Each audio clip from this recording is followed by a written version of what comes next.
So I've noticed this change over the last year, especially. Over the last year, it's a dramatic change on YouTube where a lot of smaller channels are getting pushed by the algo. And I was wondering, what is going on? Why am I getting so many smaller channels like sub 500 subscribers with less editing and just long format talking to the camera being promoted to me? And I was like, maybe it's just because I watch that content. Personally, I like hearing somebody ramble on their thoughts about some subject or their life or whatever, because it gives me their perspective in the rawest form possible. And I guess it was shared because of what they were talking about, but they're basically saying that their theory as to why we can't make any good movies anymore is because all the good movies, if you look at them, they're all before 2012 or 2008 or 2012, that little fake. And their theory was because when iPhones were introduced, it completely changed the paradigm of the way human beings relate to the world. So it's almost impossible now to try and make a good movie in a world that has phones. And I was thinking about it before I went to bed, and I was like, that's a good point, but it's not the full picture, because it isn't that the phones themselves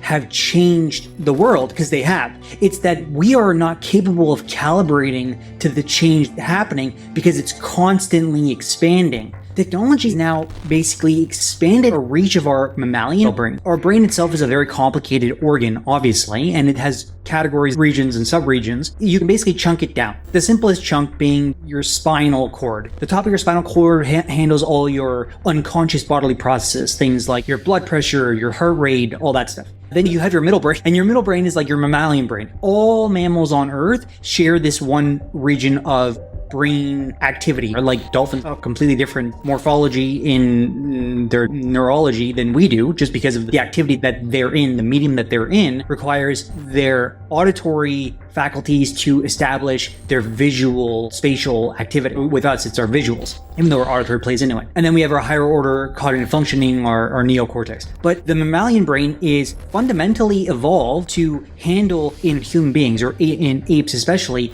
community engagement and activity, because our language faculties are literally that. They're just us being able to regulate ourselves amongst a decentralized mass of people. So we're this hive activity. And technology now has made it so our tribe is outsourced. It's externalized outside of our environment, outside of our actual physical engagement. I remember growing up, people would watch celebrities and they would talk about it during school. And I'd sit there being like, why do you even care? What do you care about this celebrity and what they're doing with their lives? You're never going to meet this person. They don't even know you exist. You don't know anything about them. And I remember people would get in fights, like actual physical fist fights over a celebrity or something like a sports team. What does this matter to you at all? Why are you identifying with this at all? Anyways, and it made me realize that we are going through a phase shift. Now, I'm going to just let him explain this one concept, and then I'll go into where I think we are. In a complex dynamic system, and that is a good description of the electorate and how people think about policy and what they want to do, et cetera. There are these what physicists call phase transitions. It's like you have water in a pot, and you have the heat on it, but nothing's happening. All of a sudden, the surface starts to bubble. You get turbulence, and all of a sudden, steam starts to live in that state where you could go from one stage to another. Now, the Trump supporters... So they're just talking about politics, and they're talking about like, the things that are happening there, but this is all interconnected. The phase transition I'm looking at is that human beings are now attempting to recalibrate themselves to our new technology because they have changed our environment dramatically,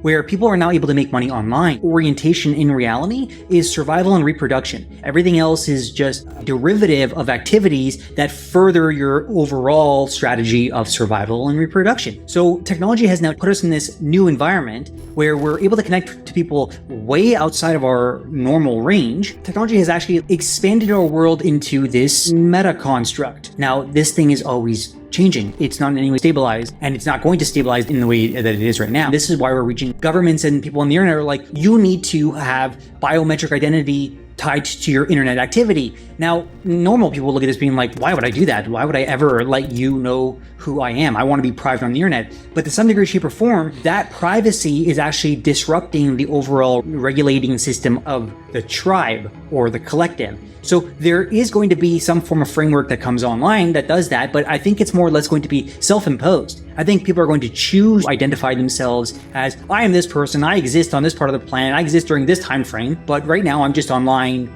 interacting with you, and maybe sometime I'll be dead and you'll still be interacting with me, but I'll be gone. But the YouTube shift is that YouTube is now basically pushing smaller channels. I think that the way that they actually changed the way they're operating. It used to be a time where they were promoting characters or promoting brands or promoting individuals that were doing well, but I think they've realized that kind of undermines new people coming on board. It becomes oversaturated anyway, where all these videos are so overproduced. They're so over graphics and sound effects, and who cares? That used to be enticing when it was what you'd see on TV and in movies, and when you saw regular people doing it, it was like, oh, interesting. It's the same thing. It's this random person who no one knows, who has all these animations and all these character things. That was exciting then, but now it's marketing and advertising. I feel like someone's trying to sell me crap. I really don't care what you're selling me, and I really don't buy it, and I really don't trust you. And you look at people's community engagement and everything's so disconnected. The way the internet is now operating, or has been operating for the last 10 years, has made everyone feel so disconnected and isolated in reality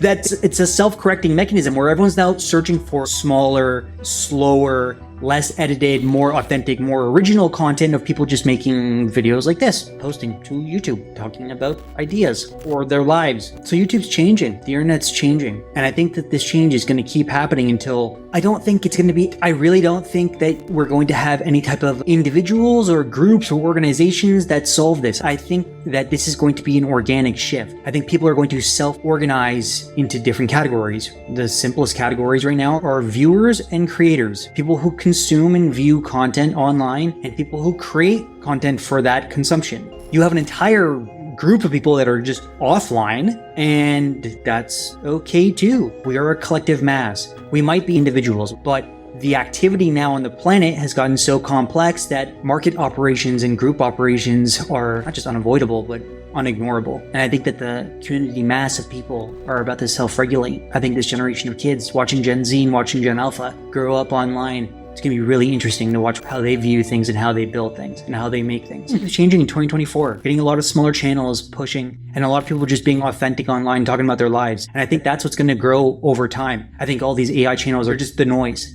You're going to have such an overexplosion of AI channels and automated channels popping up. Not even necessarily AI voices. Like I was playing with some tools yesterday, but even then, I think people are going to start walking away from that, just like they're walking away from Hollywood, and they're walking away from the TV, and they're walking away from mainstream media because they don't trust in it anymore. They're not getting anything authentic out of it. They're not getting anything genuine out of it. So if you're watching this and you've watched this far, you can subscribe and leave me a comment from your channel so I can check it out and see what everyone's making. Because I watch all the small channels. I'm terminally online when it comes to YouTube. I need it in the background. I can't handle the silence, mainly because of my environment. My environment makes it so I need something to distract me from. I'm going to be posting videos like this. I'm not going to edit them. Not like that anymore. I don't want to. I can't do it. I can't come up here and sell you a thing. I don't operate like that. I'm more likely to just tell you what I believe and what I think about it and how it works. I'm going to do it off the top of my head because my brain will orient it to its most important in the moment when I'm talking. Trying to create a script and stick to that just feels like, what? No, I don't want to do that. I don't think anybody wants to watch that. So I'm just going to make videos like this, talking to myself. The next round of videos is I have to go study. My brain is atrophied tremendously, like genuinely, like my memories. It's not just age, it's atrophy.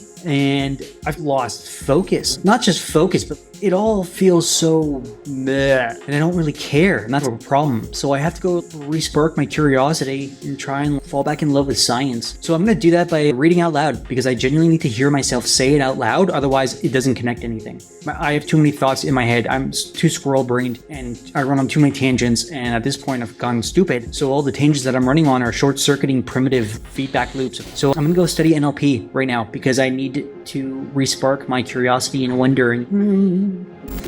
And I will grow this into something in the long run. And where we are going right now with technology, like where we're going right now with AI, the AI itself is going to be using us as a reference point. It's learning about how to experience the organic faculty of reality, because that's what we are. It's our organic body, and we are a decentralized collective mass. So I think that all these videos being posted online are going to be its memory. I'll leave it at that.